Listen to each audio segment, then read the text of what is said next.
carries outward. You know the meaning of carriage. Carriage means the cost of carrying goods. Carriage outward means carriage on sales. I try to explain this concept with the help of this example. Suppose you are running a shop in Delhi and it's a bookshop, and you get an order from Chandigarh library to deliver them 1000 books. And in Delhi you arrange a tempo or truck to carry the goods, I mean to say the books, to Chandigarh library. And that truck owner agree to do your work, I mean to say to carry your books to Chandigarh library for rupees 1000, and you pay him 1000 rupees. This 1000 rupees will be called carriage outward or carriage on sales. Naturally, this is an expense for the firm.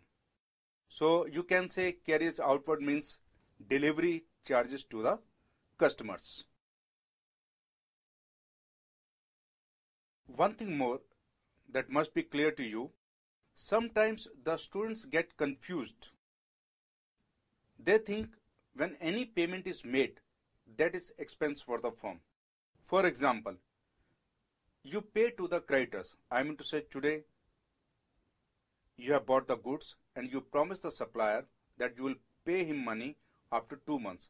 And when after 2 months, when you pay money to the creditor, that's a payment of the liability, not expense. So every payment is not an expense for the firm.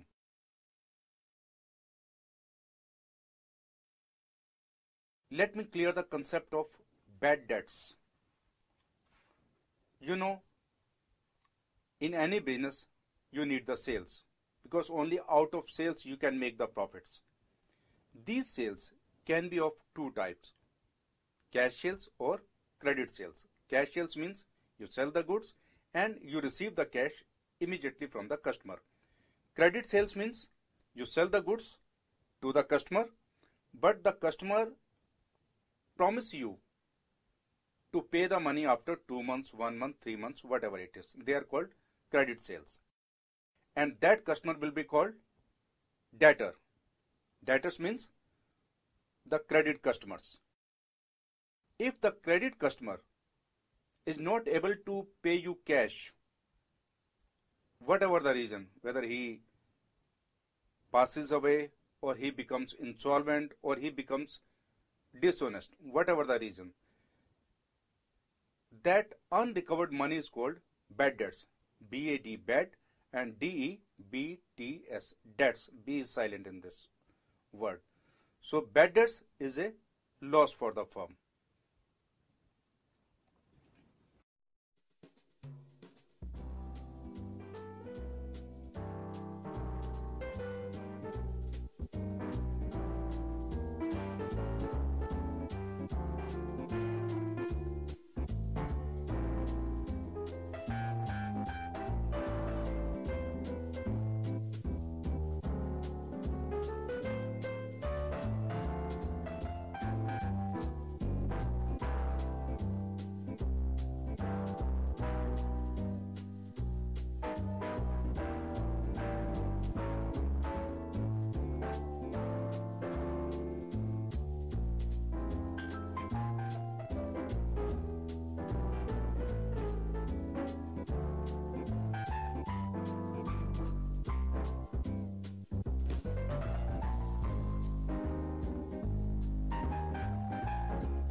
Let's do one practical question.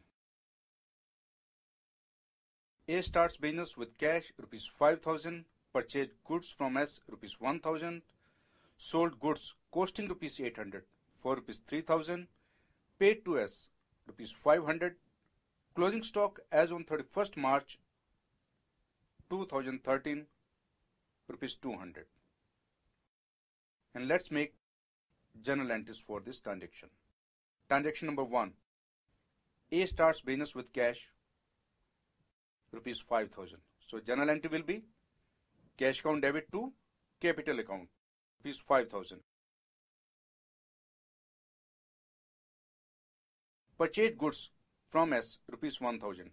These are the credit purchases because the name of the party is given and it is silent whether these are cash purchases or credit purchases. So we'll assume that these are the credit purchases. So journal entry will be purchases account debit to S rupees 1,000 and then sold goods costing rupees 800 for rupees 3,000. Again, it's not clearly mentioned these are the cash sales or credit sales because the name of the customer or party is not given. So we are going to assume that these are the cash sales. So journal entry will be cash account debit to sales account rupees 3,000. Again, I would like to remind you, when we pass the journal entry of sales, we are not concerned with the cost of goods. We are not concerned with the profit or loss on sales. Now, paid to S. Who is this S? Look at the transaction number 2. Purchase goods from S rupees 1,000.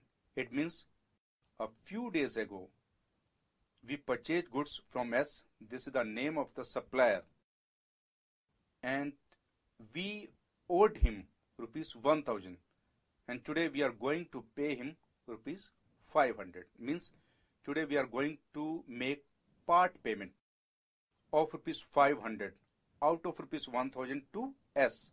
S is the name of the supplier. So we are going to pay off the liability. I have already explained you, if you pay the liability, it's not a loss. Just on one side you are going to lose cash, on another side you are going to reduce your liability.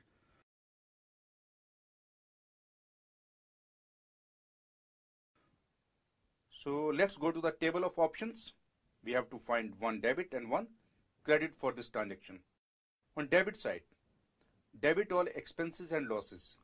We have paid off our liability, means we have paid cash to S. So to pay off the liability is not a loss, it's not an expense. Now, debit, what comes in? Anything has come in the form? No.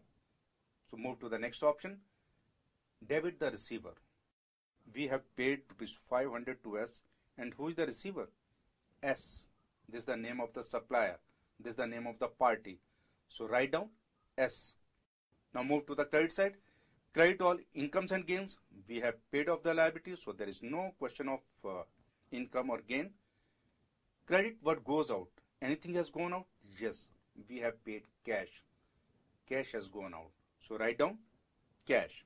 So on debit side S, on credit side cash.